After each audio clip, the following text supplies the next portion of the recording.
Thank you, Kathy, for that introduction, and thanks to the organizers for the invitation to join me this evening in this beautiful season and in one of my favorite rooms in all of my beautiful province.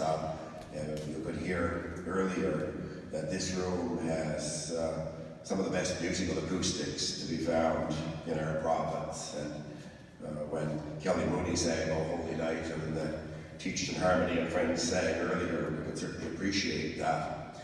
When Kelly sang A Little Country Church at Christmas time, it took me back to my own youth and one of my favorite memories of Christmas. In the country in those days, there would always be a Christmas concert organized for the Sunday school kids, and it would happen almost exactly on this date or 3 or 4 days from now. And by some quirk, I was always charged with memorizing a piece of 5 or 6 verses even when I was young. But before I go into that part of the story, I want to tell you that this really means as much as it does to me because it reminds me of my grandmother. She had 11 children and 57 grandchildren. Her husband predeceased her by more than 40 years, so we all grew up around my grandmother. So she was both a matriarch and a medicine woman. So she'd give us poultices or steam baths, or if we had a cold like I do tonight, she'd say, well, that will just build up your immunity for the next one. But she always had ways of kind of making things real. So I'm back to this Sunday school concert. When I was about, I'll say 8, I had a 5 or 6 verse thing to memorize and stand up with my little bow tie and recite. And it was about a shepherd and a flock, and I hunted for it on the internet different times to see if I could actually find the piece. In any event, we spent most of our time laughing in those days, and it didn't take much to get us started. So I was about on the second line of the second verse, and someone in this little country church at Christmas time, like one of my cousins, caught my eye, and I started to laugh.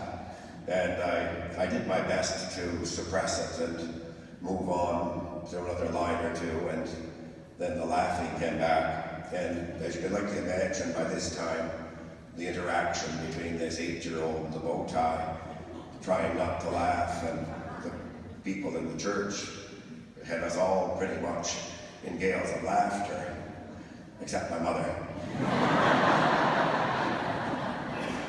But I didn't get through the 3rd verse, and I finally decided I might as well just go and sit down and try another time.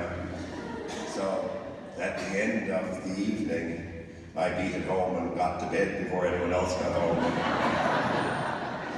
And this brings me back to my grandmother. My birthday is next week, so it was sort of coming up in a few days. And by the time things got started at home in the morning, my grandmother had managed to have a birthday card delivered. She didn't drive or anything. And the birthday card said, "Happy birthday, Wade, and remember, a good laugh never hurt anyone." So that was some health advice as well as an amnesty, which I still appreciate. So the piece that Kathy spoke about was one of the pieces that would have been read on CFCY in the day, and I've made a few changes along the way. One change, I have to confess, I wasn't able to make, but I want to say this in particular since we're here with the Sisters of St. Martha, and I'm going to the Paris Conference on Climate Change tomorrow. The sisters have been a long time environmentalists, long before we invented climate change. And in any event, this includes Santa Claus flying around in an airplane. So if I had a chance to make some amendments, I likely would. But even reindeer, by the way, are ruminants, and that's another problem. In any event, 'twas the night before Christmas, and all through O'Leary, the Christmas tree shone in a manner quite cheery, and stockings were hung by the chimney with care, all the way from Elmara to the Cape of Kildare. The children were sleeping all snug in Tignish, in Surrey and Stratford and Cavendish. As high overhead in my big aeroplane, I drop down to housetops again and again. A large bag of toys on my back has to last for the kiddies of Borden, Tryon, and Belfast. My eyes how they twinkle, my dimples how merry, as I cross o'er the straits above the car ferry.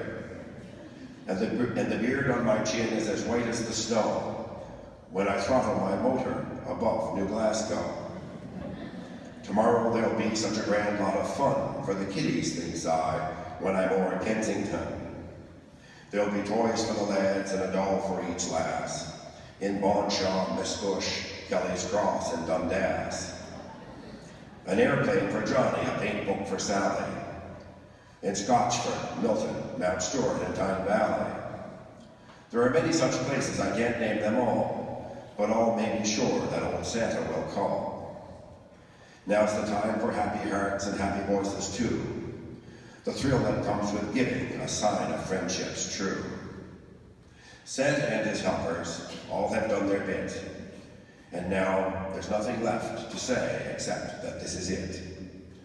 All of our troubles can go fly a kite, for a Merry, Merry Christmas rules all our hearts tonight. Merry Christmas, everyone.